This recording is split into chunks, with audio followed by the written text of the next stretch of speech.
por isso, estabelecer muitas vezes as causas, né, dos comportamentos mais violentos no âmbito da criminalidade, ou seja, como é complexo poder apontar para uma ou outra, um ou outro fator como causante daquela violência manifesta, que pode ser numa relação no lar, que pode ser em relação à esposa, aos filhos, que pode ser no ambiente do trabalho, nas relações sociais externas, porque exatamente há uma complexidade e todo um histórico, né, na vida desse indivíduo, né, dos seus antepassados, enfim, como isso num determinado momento pode realmente, né, aparecer, né, numa manifestação de violência e de criminalidade, né? E as pessoas ficam muito impactadas exatamente quando alguém mata, por exemplo, né? O crime de homicídio é um crime que chama atenção exatamente porque impõe, né, esse medo e até a perplexidade, porque muitas vezes quem mata não é alguém essencialmente mal, né? Então aquela manifestação, né, das pessoas, mas de onde brota aquilo naquele momento, né? Eu nunca imaginei que essa pessoa pudesse, né? Então é interessante pensar sobre isso, né? Que não há um fator. Não, e às vezes são fatores herdados de situações extremamente adversas de uma, duas, três gerações anteriores e que cabe naquele indivíduo, nós temos a nossa herança, o nosso psiquismo herdado, vem aquelas cenas e aquelas situações quase como uma coisa que se impõe ao indivíduo. Irracionalmente. Nós vemos agora no ataques em Barcelona que foram os marroquinos e a Espanha dominou Marrocos, o norte de Marrocos todinho, onde os marroquinos passaram todos a terem empregos inferiores e serviam aos espanhóis. Sim. Durante anos, durante a Guerra Civil Espanhola também, eles fugiram, os espanhóis, e os bisnetos, sei lá eu quem, o neto. Sim, de qual geração? Os bisnetos vieram, é quase como uma coisa que se impõe uma revanche, um ódio ancestral a uma situação que a gente pergunta agora, e? Você fala isso das psicoses também, existem algumas teorias que alguns surtos psicóticos com delírios específicos têm que ver com coisas antepassadas, ou seja, vivências antepassadas transmitidas transgeracionalmente, que naquele indivíduo, naquele momento, por uma confluência de fatores, eclode, aparece, o indivíduo dramatiza loucamente aquelas experiências anteriores. E para aquele indivíduo, aquilo é real. Foi vivido por ele. Nos aparece como delírio, mas ele viveu realmente. Assim como o indivíduo violento, que habitualmente não é violento e de repente numa fração de milésimo de segundo tem uma atitude violenta e pode até tendo um desenlace trágico, ele também é movido impulsivamente por uma energia, por uma força, ou por vivências, vamos dizer assim, que de repente não tem que ver com a vida atual dele, atual no sentido de consciente, né? Mas sim do mundo interno dele, do inconsciente. E que por uma fração de segundo aquilo assume o comando, exerce uma determinada atitude, um resultado e logo depois se retira e volta ao normal. Aí o indivíduo não consegue entender por que fez, se arrepende tremendamente. Isso também é uma questão interessante, né? A questão do se surpreender, né? O sujeito com a própria atitude, né? E do quanto também isso traz, né, consequências no próprio desencadeamento de comportamentos na sucessão disso, até em busca de um próprio castigo, de uma própria punição. Quer dizer, parece que aí o sujeito percebe, né, ou tenta perceber a razão pela qual se comportou daquele modo, não consegue compreender, né, e aí também isso gera, né, outras questões, outros problemas, né, no enfrentamento daquele fato, daquela situação vivenciada. E até onde a agressividade é só voltada contra o outro e a partir da onde ela está dirigida a si mesmo pelo sofrimento que vai implicar e o destino e as punições e tudo mais que o sujeito vai sofrer. Ou seja, é uma confluência, evidentemente, de fatores. Estamos dizendo assim genericamente para as pessoas nos acompanharem em casa. Evidentemente é muito mais complexo se a gente for pensar cientificamente. Mas dito de uma forma muito simples, há uma confluência de fatores que faz com que o indivíduo exerça a violência para fora e para dentro, digamos. para dizer de uma forma simples, ou seja, há um certo masoquismo, digamos, que faz com que ele passe por essa penúria toda e ao mesmo tempo infringe esse sofrimento horroroso na pessoa que sofreu o ataque ou o dano e a família e etc.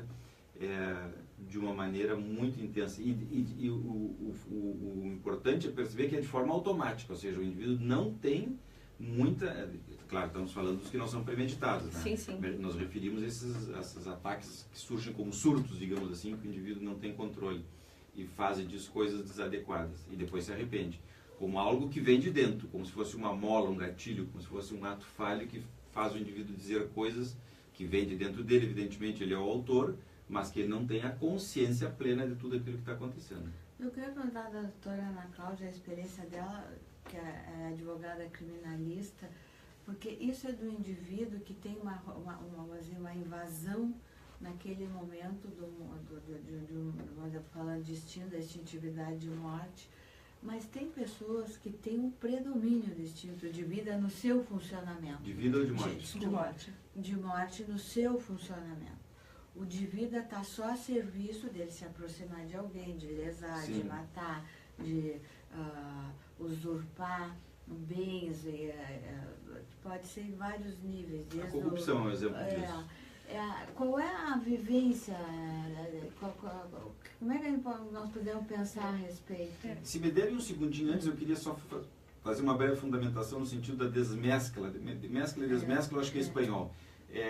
Na mistura, se nós estamos partindo do princípio de que existe uma mistura entre instinto de vida e de morte, que a saúde depende desse predomínio, na medida em que vai havendo essa separação e um predomínio dos aspectos mais de morte, o indivíduo também ele passa a ter essa característica. E aí eu estou me aproximando da resposta da doutora Ana Cláudia. No sentido de que, se ele tem um predomínio, digamos assim, no prazer no sofrimento, em pensar com a maldade, de ter uma certa conduta que aponta sempre para uma lesão e um sofrimento alheio, o matar para ele, como em casos graves, nas pessoas que matam em série, serial killer, que articulam, que premonitam, que fazem como é que se diz? Planejam nos mínimos detalhes, inclusive as fugas, e passa a ser um jogo, pessoas muito inteligentes e capazes, mas doentes, com um predomínio desses aspectos, nós temos já uma grande separação desses aspectos mais tanáticos e destrutivos. E isso aponta a resposta da doutora Cláudia. Isso fica evidente, porque eu fico pensando na melhor forma também de traduzir para o ouvinte aquilo que penso a partir do que estou ouvindo aqui, escutando o Dr. Zé Nilton, da doutora Liz. E eu fico imaginando assim, na verdade, o instinto de vida e o instinto de morte trabalha num sistema de pesos e contrapesos, né? Ou seja, de uma necessidade... Exatamente, uma necessidade de equilíbrio, né? Então, ninguém é só destruição e ninguém também é só bondade, não existe isso. Então, e nós vamos trabalhando nesse sistema. Eu penso que há determinadas condutas ou determinadas práticas criminosas, né? E aí o Dr. Zé Nilton lembrou bem a questão da corrupção, e todas as relacionadas às fraudes, ao levar alguma vantagem, né? E lembro especificamente assim do indivíduo que pratica o estelionato, né? Que é obter vantagem induzindo uma pessoa em erro, né? Então é vantagem a qualquer custo e a qualquer preço, e há uma satisfação e um prazer em fazer aquilo, e ele reitera essa conduta. E essa pessoa, ao mesmo tempo, ela tem manifestações de instinto de vida, porque ela é aproximativa, ela é carismática, ela é envolvente, claro. Ela se aproxima, e na medida em que ela se aproxima, então ela vai reproduzindo, né? Aí dá para ver a mistura dos dois. Exatamente, a mistura. Então, realmente, né, o que se observa na prática é que há pessoas que tendem, né, são tendentes, né, à própria reincidência do comportamento criminoso. Exatamente por isso, porque o impulso aí de morte, de algum modo, sobreleva, predomina, né? Então tende a essa repetição, né? Esse comportamento de repetição. Em algumas modalidades criminosas, assim, esse perfil, vamos dizer assim, ele é bastante predominante. Falando aqui, estou lembrando que na época que dava aula na Unicinos em São Leopoldo, orientei o trabalho de uma aluna, inclusive sob algumas críticas de um colega, professor médico, psiquiatra, que era colega, trabalhava com a disciplina de medicina legal, enfim.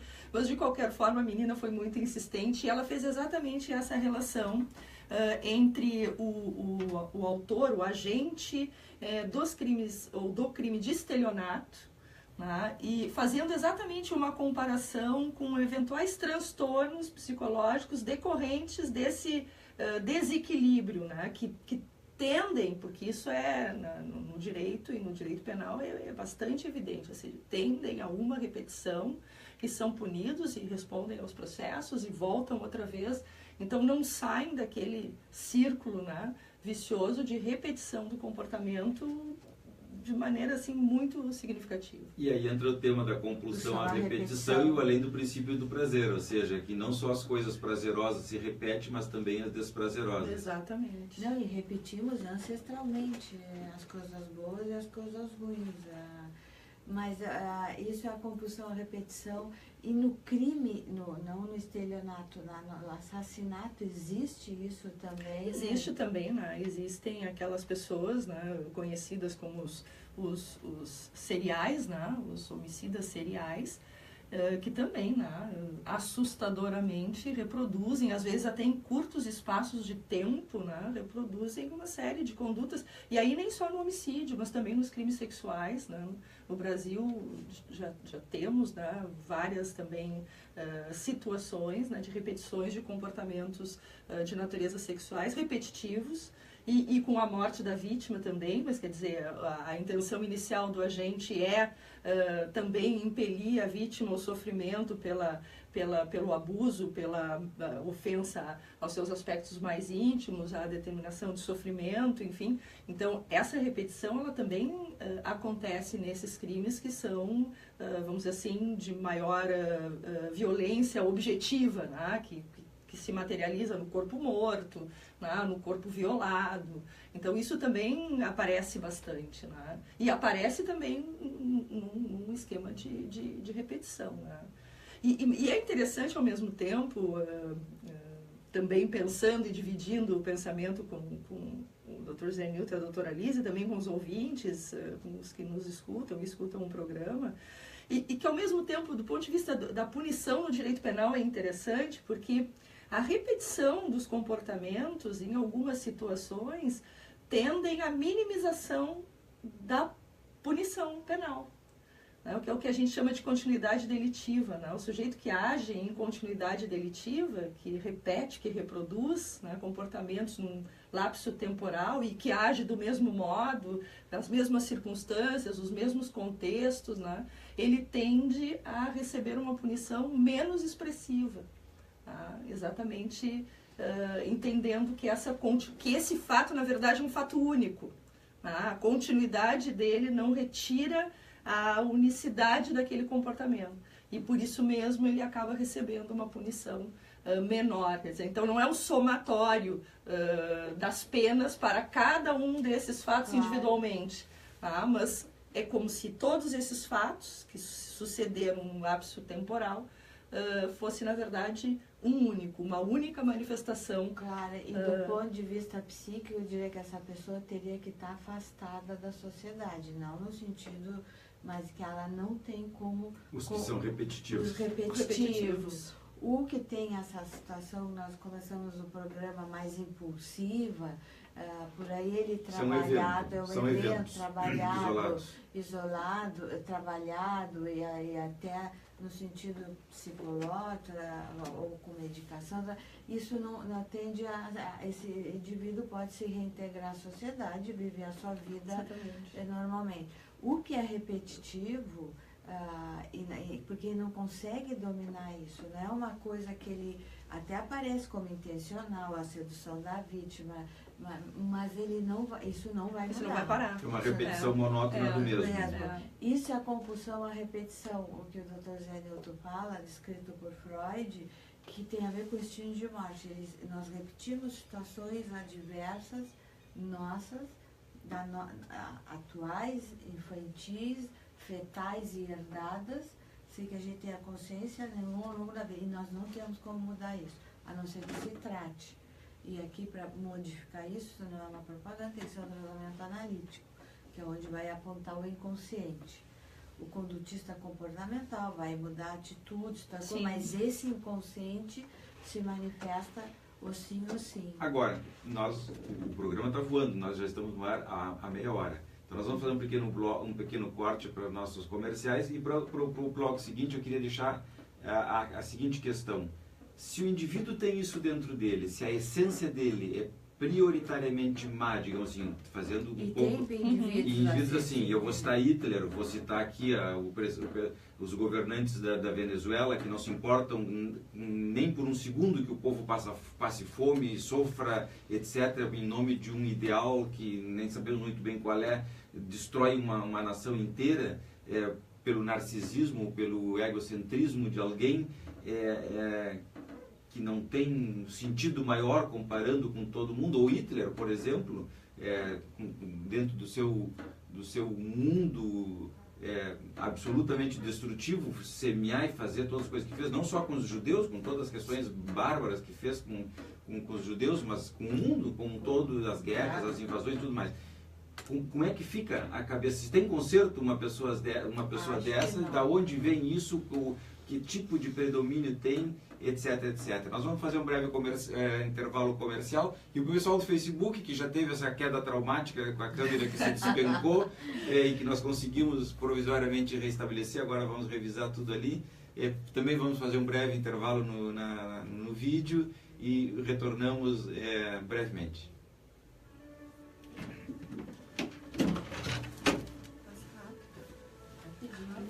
Rádio assim, não.